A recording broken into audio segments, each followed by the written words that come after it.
Mananatili kaya ang San Miguel kay import Jabari Narcissus? Ang San Miguel Beermen ay magkakaroon pa ng pagkakataon para magpasya. Kung ipaparade pa rin nila ang kasalukuyang import na si Jabari Narcissus, o kukuha sila ng bagong import para sa PBA Commissioner's Cup. Ang San Miguel Beermen ay nahaharap sa medyo hindi pamilyar na teritoryo.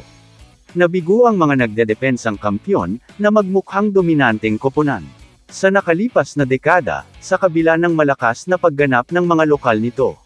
Sa pangunguna ni Junmar Fajardo, sa kabila ng mga namumukod tanging performance ni Fajardo, at sa kahangahangang roster ng koponan, lumitaw ang mga palatandaan ng kawalang tatag, at hindi pagkakapare-pareho. Ang mga hamon sa import, na sumapit sa San Miguel noong Governor's Cup, ay tila nagpapatuloy. Dahil nagpapagaling pa si Benny Boatwright mula sa isang pinsala sa Achilles.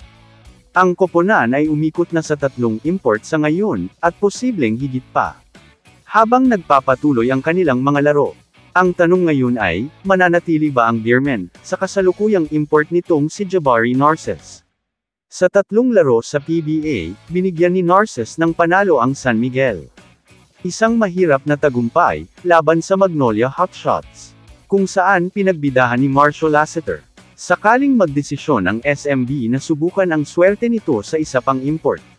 May ilang araw na lang ang koponan, para magdesisyon upang maging handa. Para sa kanilang krusyal na laban, kontra Meralco Bolt sa Sabado.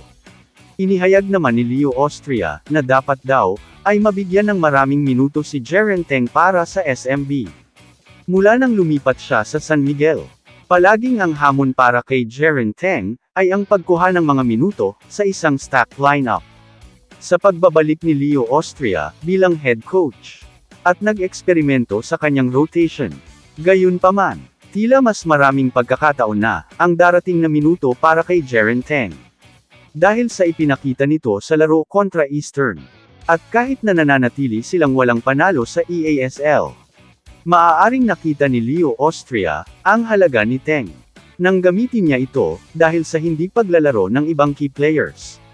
At dito ipinakita ni Jeren Teng, ang kanyang laro, upang makakuha ng mahabang minuto.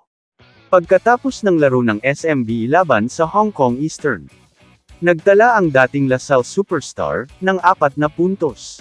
2 rebound, naging plus 17, sa 17 minutong paglalaro. Ang isang mahalagang puntos niya, ay sa unang bahagi ng 4th quarter. At nakita nilang pinakawalan, ang kanyang iconic na spin move, sa unang pagkakataon matapos mabangko.